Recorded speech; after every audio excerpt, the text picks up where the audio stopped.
moment-là, on a existé. On a existé, on avait une petite identité et on a commencé à évoluer dans un marché exclusif avec une clientèle exigeante.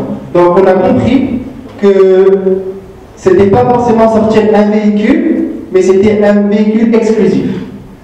Donc après avoir sorti ce prototype, on s'est dit à quoi il ressemble. Est-ce que les gens vont l'aimer? Donc c'est bien beau de faire une voiture qui peut rouler, mais est-ce qu'elle va plaire au public?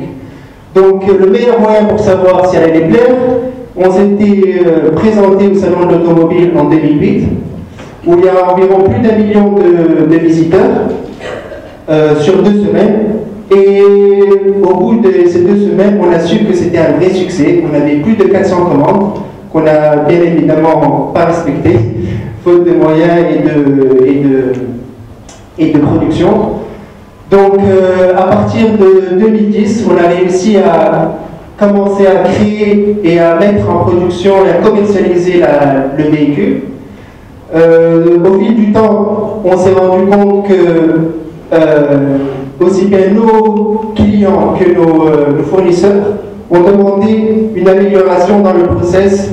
Donc on a dû s'améliorer. On a par exemple mis en place le processus 2001 et jusqu'à présent, on a vendu plus de 350 véhicules partout dans le monde.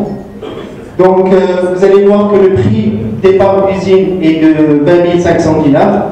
Bon, certaines personnes disent que c'est trop cher.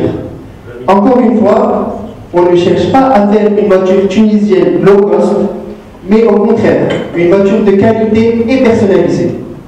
Donc, dans cette voiture, il y a environ 45% de taux d'intégration tunisienne. Certaines personnes vont nous dire, oui, en Tunisie, on a une industrie d'équipementier automobile, c'est vrai, mais cependant, c'est très difficile d'y avoir accès et de s'y approvisionner. Tunisien, qui exportons environ 80% de notre production à l'étranger. Donc, pour certaines personnes, c'est choquant de savoir qu'il y a un constructeur automobile tunisien. Oui. Donc, comment est venue l'idée de créer cette société et pourquoi surtout? Donc, tout d'abord, il y a la passion et il y a le vécu. Donc, moi, on a vécu dans les... On va avoir certaines compétences. La première compétence, c'est de savoir dessiner des véhicules. Donc, on a ces compétences en Tunisie, dans les écoles de design, etc. Toute notre équipe est 100% tunisienne.